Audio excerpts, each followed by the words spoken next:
เศรษฐมวกอายขอบวกห่วมบุญกุศลเอาบ่คนจนจนเป็นแฟนสิทธิพลบ่น้องอายนี้ดันดน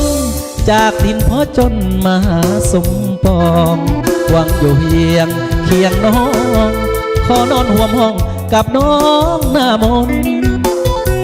สาวเศรษฐมวกเจ้าเขาคือหยวกงามวิไลงามกายงามทั้งน้ำใจแนวคิดนิสัยบ่ได้มองมนหากได้คนดี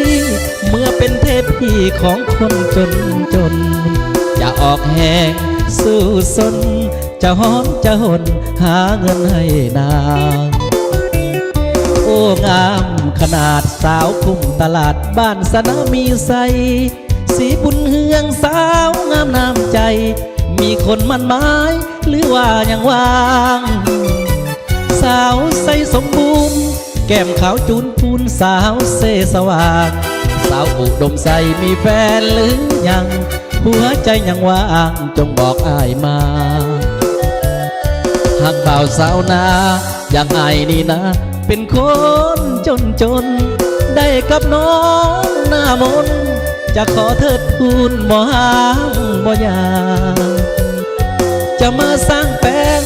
ห่วมน้องแก้มแดงเฮ็ดให้ไทยนาจะขอหักน้องเท่าฟ้าจะหักแก้วตาสวนนิรันดร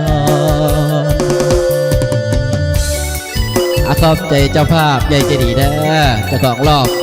หักสาวเชตมัวขอบใจเจ้าของดนตรีเจ้าภาพใหญ่ใจดี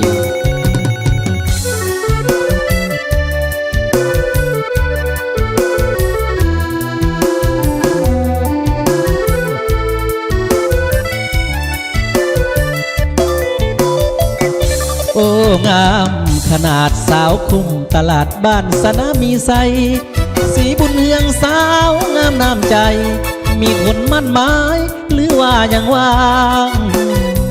สาวใสสมบูรณ์แก้มขาวจูนพูนสาวเสสว่างสาวอุดมใสมีแฟนหรือยังหัวใจยังว่างจงบอกอ้ายมาหากบ่าวสาวนา